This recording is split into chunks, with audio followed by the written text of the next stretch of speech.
Je suis ici pour parler de succès, n'est-ce pas?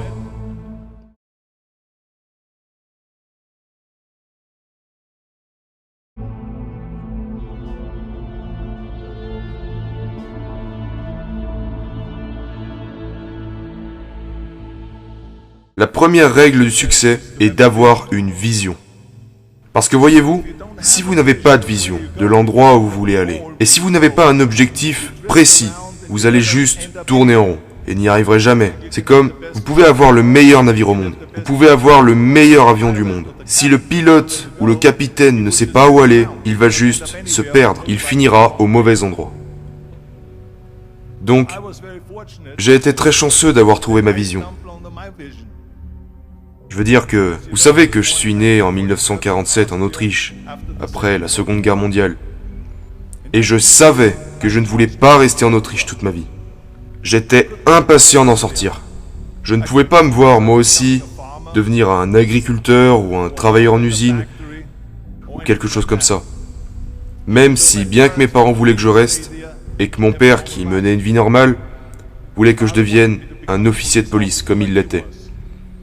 Ma mère voulait que je reste au pays pour épouser une fille au nom de Heidi, avec l'espoir d'avoir plein d'enfants, comme la famille Von Trapp dans The Sound of Music, vous savez. Mais c'était leur vision, pas la mienne. Ma vision était totalement différente. Je sentais que j'étais né pour quelque chose de spécial, pour quelque chose d'unique, pour quelque chose de grand. C'était un sentiment génial. Je sentais que je savais où je voulais aller. Imaginez, la majorité des gens ne savent pas où ils vont, alors que lorsque vous avez un objectif, tout devient plus facile. Car rappelez-vous qu'en Amérique, par exemple, lorsque vous étudiez, vous verrez le pourcentage de personnes qui aiment leur travail. 74% des gens détestent leur travail en Amérique. Et ce n'est pas très différent quand on sera en Europe. La majorité des gens n'aiment pas ce qu'ils font, parce qu'ils n'ont jamais eu de but qu'ils auraient pu suivre. Ils vagabondent juste sans but, et s'il y a une place libre afin qu'ils obtiennent leur travail, ils sautent dessus, parce que le monde est de la sorte. Mais quand vous grandissez, c'est une joie. Le travail, ce n'est pas amusant. Donc, quand on se dit que seulement un quart des gens aiment vraiment ce qu'ils font dans leur vie, c'est effrayant. Quand vous y pensez, je me suis senti tellement béni de savoir ce que je voulais faire. Ça serait comme un étudiant en médecine qui choisit ses études parce qu'il sait qu'il veut devenir médecin, qu'il sait où il veut aller. Ma vision était si claire pour moi que les gens venaient toujours me demander lorsqu'ils me voyaient dans la salle pendant de durs entraînements, ils me demandaient toujours « Comment est-ce possible que vous travaillez si dur 5 heures par jour, 6 heures par jour, en ayant toujours un sourire au visage ?» Les autres bodybuilders travaillent aussi dur que vous, mais eux, ils ont l'air malheureux. Comment c'est possible? Je leur répondais que, pour moi, l'idée de devenir Mister Olympia était si grande que je savais que chaque répétition que je faisais me rapprochait de la réalisation de cet objectif. Cette vision se transformait un peu plus en réalité à chaque série que je faisais, à chaque répétition, chaque poids que je soulevais, me faisait faire un pas de plus vers la réalisation de cet objectif en réalité. Donc je ne pouvais pas attendre de faire un squat de plus à 220 kg, je ne pouvais pas attendre une autre série au développé couché, je ne pouvais pas attendre de faire 2000 abdos supplémentaires, je ne pouvais pas attendre le prochain exercice, la prochaine demi-heure de posing et tout le genre de choses que vous devez faire pour devenir un champion. À l'âge de 20 ans, je suis allé à Londres et j'ai gagné le concours de Mister Universe en tant que plus jeune Mister Universe de tous les temps. Et si c'est arrivé, c'est parce que j'avais un objectif. Alors laissez-moi vous dire quelque chose. En visualisant votre objectif, les choses deviennent amusantes. Vous devez avoir un but. Peu importe ce que vous faites dans la vie, vous devez avoir un but. C'est la règle numéro 1. Avoir une vision. La règle numéro 2 est de ne pas écouter les haineux. N'écoutez pas les défaitistes.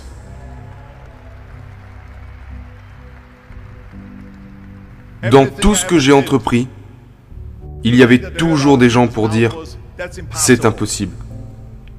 tu n'y arriveras jamais. Alors à chaque fois que quelqu'un disait que c'était pas faisable, moi, j'entendais c'est faisable. Quand il me disait non, j'entendais oui. Et quand quelqu'un me disait c'est impossible, moi j'entendais c'est possible. Je crois durement en ce que Nelson Mandela a dit. Tout est toujours impossible, jusqu'à ce que quelqu'un le fasse. Donc, je veux être cette personne qui le fait. Je veux leur montrer qu'ils ont tort. Peut-être que ça n'a jamais été fait avant. Très bien. C'est parfaitement pour ça que je vais le faire. Et je n'écouterai jamais ceux qui s'y opposent. Je pense que la troisième règle dont je vais vous faire part est la plus importante. Bouge-toi le cul. Il n'y a pas de secret. Il n'y a pas de magie là-bas. Vous ne pouvez pas tricher. Vous devez travailler. Travailler et travailler. Ça me rend complètement fou quand les gens disent qu'ils n'ont pas assez de temps pour aller à la salle 45 minutes par jour ou faire quelque chose pendant 45 minutes à 1 heure par jour pour s'améliorer physiquement, mentalement.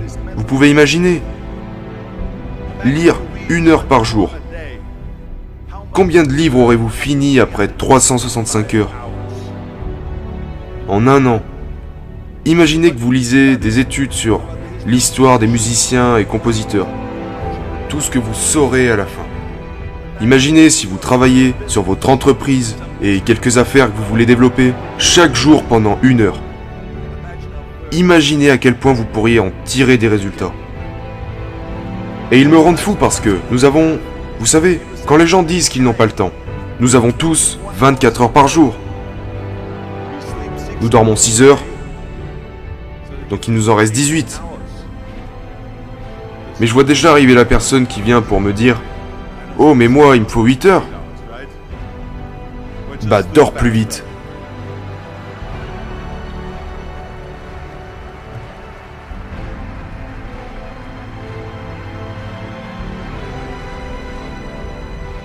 Donc, nous avons 18 heures par jour. La personne moyenne travaille environ 8 à 10 heures.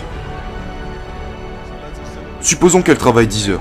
Il lui reste donc 8 heures. Vous êtes sur le trafic, disons, 1 heure par jour, peut-être 2 heures par jour.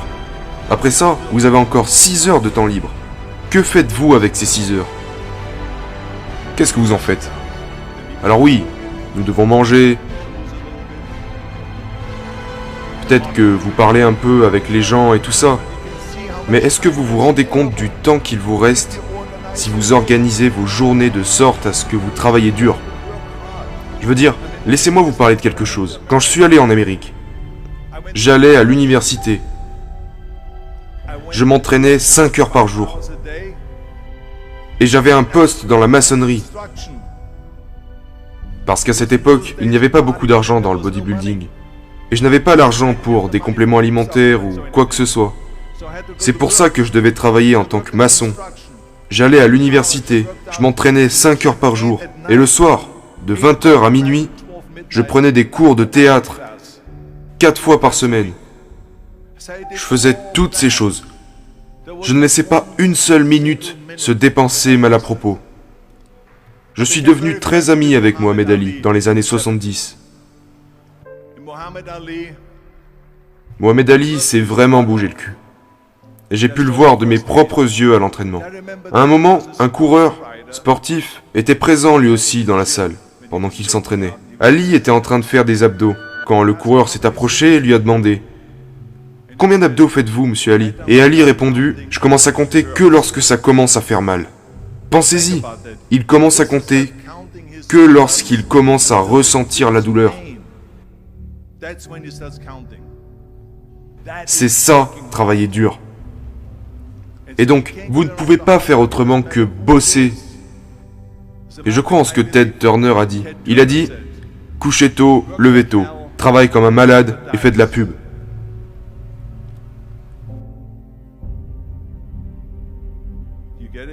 Vous gagnerez en travaillant comme un malade. Travaillez comme des malades. Donc, bougez-vous le cul et laissez le monde s'en apercevoir par lui-même. Qu'il s'agisse de gérer votre business, si vous préparez un film, si vous faites un sport, bougez-vous le cul et la pub viendra d'elle-même. Je déteste les plans B. Et je vais vous dire pourquoi. Parce que nous avons tellement de sceptiques, comme je l'ai dit plus tôt. Ils mangent le pas de vente. Nous avons tant de ces personnes qui disent non, qui disent que vous ne pouvez pas le faire, qui disent c'est impossible. Et c'est ok, parce que nous venons d'éteindre le plan B. Comme je l'ai dit tout à l'heure, quand on me disait non, j'entendais oui. Quand on me disait tu ne peux pas y arriver, j'entendais tu peux y arriver. Parce que je devais rendre ça possible.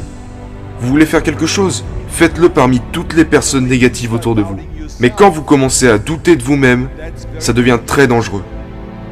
Parce que maintenant, ce que vous dites essentiellement, c'est que si mon plan ne fonctionne pas,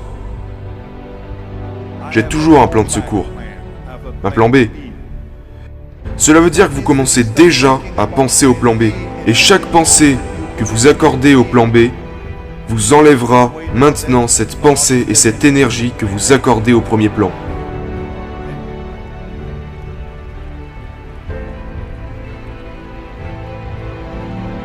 Et il est très important de comprendre que nous fonctionnons mieux s'il n'y a pas d'issue de secours. Parce que le plan B devient une issue de secours. Il est dit que si j'échoue, ou que je tombe, au moins je suis en sécurité avec ce plan B. Mais ce n'est pas bon. Parce que les gens ont de meilleures performances quand ils n'ont pas d'issue de secours. Les gens ont de meilleures performances dans le sport et dans tout le reste, lorsque c'est leur seule issue. Il est très dangereux d'avoir un plan B, parce que vous vous ôtez la chance de vraiment réussir.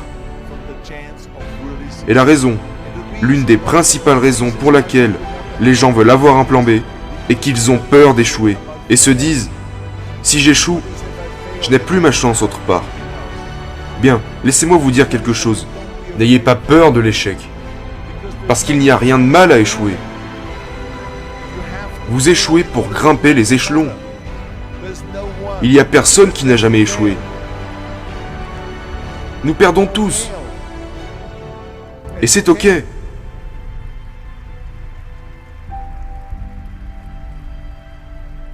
Ce qui ne va pas, c'est que lorsque vous échouez, vous restez dans votre échec. Celui qui reste coincé dans son échec est un perdant. Et un gagnant va échouer puis se relever, échouer puis se relever, échouer et toujours se relever. Ça, c'est un gagnant. C'est ça un gagnant. Et nous perdons tous. Nous avons tous déjà perdu. Nous sommes d'accord. Et c'est pour cette raison que je vous dis de ne pas vous inquiéter lors d'un échec. Parce que lorsque vous avez peur de perdre, vous vous bloquez. Vous êtes figé. Vous devez être confiant afin de pouvoir performer dans n'importe quoi.